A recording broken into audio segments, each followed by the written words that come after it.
হাজার বছর ধরে আমি পথ হাঁটিতেছি পৃথিবীর পথে।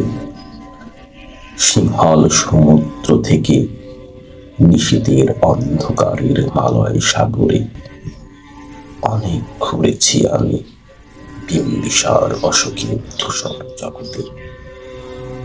সেখানে ছিলাম আমি আরো দূর অন্ধকারে বিদর্ভ নগরে।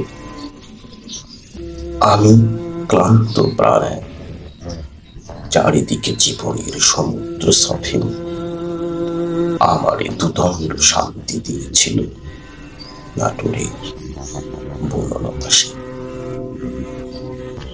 চুলতার কবেকার অন্ধকার বিদিশার নিশা, মুক্তার শ্রাবস্তির কারুকার্য।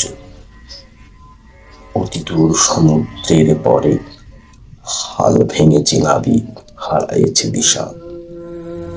সবুজ ঘাসের দেশ যখন সে চোখে দেখে দারুচিনির দ্বীপের ভিতর, তেমনি দেখেছি তারে অন্ধকারে। বলেছে সে, এতদিন কোথায় ছিলেন?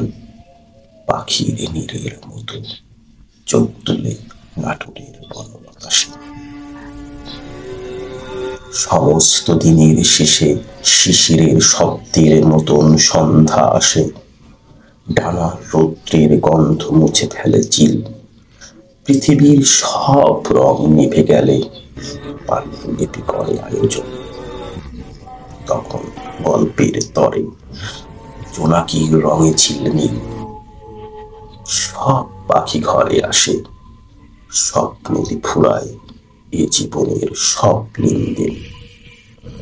থাকে শুধু অন্ধকার, মুখোমুখি বসিবার বনলতা সেন।